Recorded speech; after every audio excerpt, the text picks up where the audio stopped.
Salut à toi et bienvenue dans cette vidéo consacrée au cas Thiago Silva. Vous le savez sûrement, il est annoncé blessé et forfait pour le match retour face à Dortmund. Et si je fais cette vidéo, c'est évidemment parce que déjà Thiago Silva est un cadre essentiel de l'équipe du Paris Saint-Germain, mais aussi pour répondre une bonne fois pour toutes aux nombreux messages d'abonnés, peut-être que vous vous reconnaîtrez, qui m'ont demandé sur Instagram ce que je pensais de cette absence de Thiago Silva. Parce que pour l'instant le constat est assez éloquent, je m'y attendais mais pas à ce point, je l'ai annoncé tout simplement en story, Thiago Silva manquera bel et bien le choc face à Dortmund, et tous les retours que j'ai eus, en tout cas 80% on va dire, ce sont des messages me disant c'est un mal pour un bien, c'est une bonne chose, tu ne trouves pas? Bref, on va vous répondre aujourd'hui, et si j'insiste sur le on va vous répondre, ce n'est pas par hasard, je vais vous laisser avec un petit message audio d'Alex de Castro, si vous ne le connaissez pas, déjà abonnez-vous à sa chaîne, c'est un excellent youtubeur foot, en plus d'être commentateur chez RMC Sport, bref, je vous laisse avec son avis très pertinent.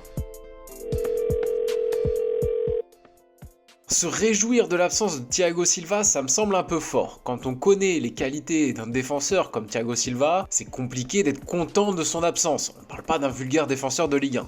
Maintenant, il y a le joueur Thiago Silva et il y a l'homme. Thiago Silva, son principal défaut, c'est le mental. Et dans les grands rendez-vous, généralement, ça se ressent. Je pense encore aux déclarations d'Unai Emery qui a clairement dit que Silva est incapable de tenir la pression et qu'il avait tendance à faire reculer le bloc dans ces situations, chose que j'avais déjà entendue auprès de joueurs du PSG directement. Dans un match comme celui contre Dortmund où tu as l'obligation de jouer haut, de prendre des risques pour rattraper ton retard, effectivement, on peut penser que Thiago Silva, malgré toutes ses grandes qualités, n'était pas forcément le joueur adéquat de toute façon. Voilà, merci encore pour ta contribution Alex, c'est toujours un plaisir. Pour ce qui est du contenu, je pense qu'on va tous te rejoindre, tout simplement car l'histoire l'a prouvé. Depuis 10 ans, Thiago Silva, c'est tout simplement le plus mauvais ratio en termes de victoires sur une base de 25 matchs disputés. Dans les 25 matchs, tu as seulement 7 victoires, donc 28% seulement de victoires en phase finale de Ligue des Champions. Notre premier réflexe serait donc de se dire naturellement, ok, Thiago Silva n'est pas là pour le match retour, toutes les circonstances sont réunies pour enfin passer un cap, inverser la tendance et se rassurer mentalement. Évidemment, je ne vais pas nier ce postulat et je ne vais pas aller à l'encontre d'une logique qui a fait ses preuves, mais personnellement, identifier et rassembler tout un groupe qui depuis 8 ans n'arrive pas à passer ce fameux cap et de mettre tout ça sur le dos de Thiago Silva, un seul et même joueur qui est certes le capitaine, je trouve ça bien trop facile et bien sûr, je trouve que ça ne répond en aucun cas à toutes les problématiques de ce Paris Saint-Germain. Évidemment, au-delà d'être un très bon footballeur, défenseur rugueux à la carrière exemplaire, c'est un fait, Thiago Silva s'affiche comme étant un homme, un humain, sensible, parfois fragile, avec ses limites, il les affiche, il ne triche pas. Par contre, je trouve qu'il y a un amalgame bien trop prononcé par rapport à Thiago Silva, on oublie sa rage de vaincre face à Chelsea, avec sa tête incroyable sur corner, et même revenez dans le temps et jugez ses performances à haut niveau dans les matchs cruciaux à élimination directe, il n'est que très rarement à pointer du doigt. Ok, mentalement, il ne va pas rassurer, je suis même pas sûr que l'équipe s'est un jour vraiment reposée sur son caractère de leader. Marquinhos jouera dans tous les cas au match retour s'il est apte, qu'il y ait Thiago Silva ou pas, c'est Marquinhos qu'on va écouter, c'est lui qui représente bien plus un caractère de leader, ou encore des joueurs comme Paredes, même si ce n'est pas un titulaire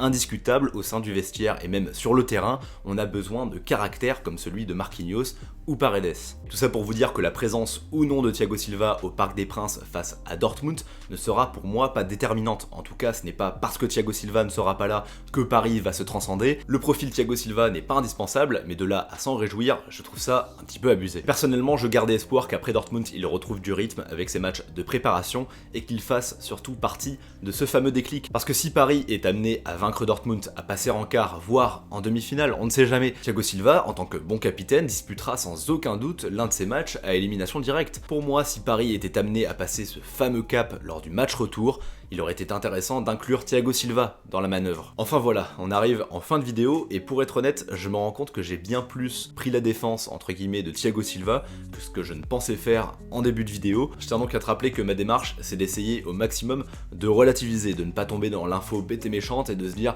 ouais, c'est une bonne nouvelle, on va enfin passer un cap parce que mentalement c'est plus possible. Si je dois synthétiser ma réponse, ma conclusion à cette problématique, c'est qu'il faut arrêter de se prendre la tête à se demander si tel joueur ou tel joueur est indispensable, que ce soit Neymar, Mbappé, Cavani, Icardi, Thiago Silva, Marquinhos, bref, on a des joueurs, on a une équipe qui depuis 5 ans maintenant est capable d'aller en demi-finale. Sans déconner, même si tu as les meilleurs joueurs à tous les postes dans ton équipe, s'ils n'ont pas la rage de vaincre, s'ils n'ont pas envie de passer ce fameux cap contre Dortmund, tu peux mettre Marcin Bulka en défenseur central, j'en ai rien à foutre qu'il y ait Thiago Silva ou pas. Moi je veux tout simplement des joueurs qui assument leurs responsabilités, qui montrent de quoi ils sont capables, même si on est éliminé dans la souffrance, je veux voir des guerriers face à Dortmund. J'en suis convaincu si on montre enfin un visage différent par rapport au match de Barcelone, de Real Madrid, Manchester City, Chelsea, bref, la liste est longue, elle est bien trop longue et il faut y mettre un terme. Alors une bonne fois pour toutes, non, Thiago Silva n'est pas indispensable pour la victoire en Ligue des Champions, non, ce n'est pas un mal pour un bien, ce n'est pas la solution de mettre Thiago Silva sur le banc dans les tribunes n'importe quoi, et enfin, oui, la victoire est possible, elle est accessible, on peut renverser Dortmund, mais cette victoire dont on rêve tant n'est promise en aucun cas à cette même équipe, à ce même visage qu'en Allemagne.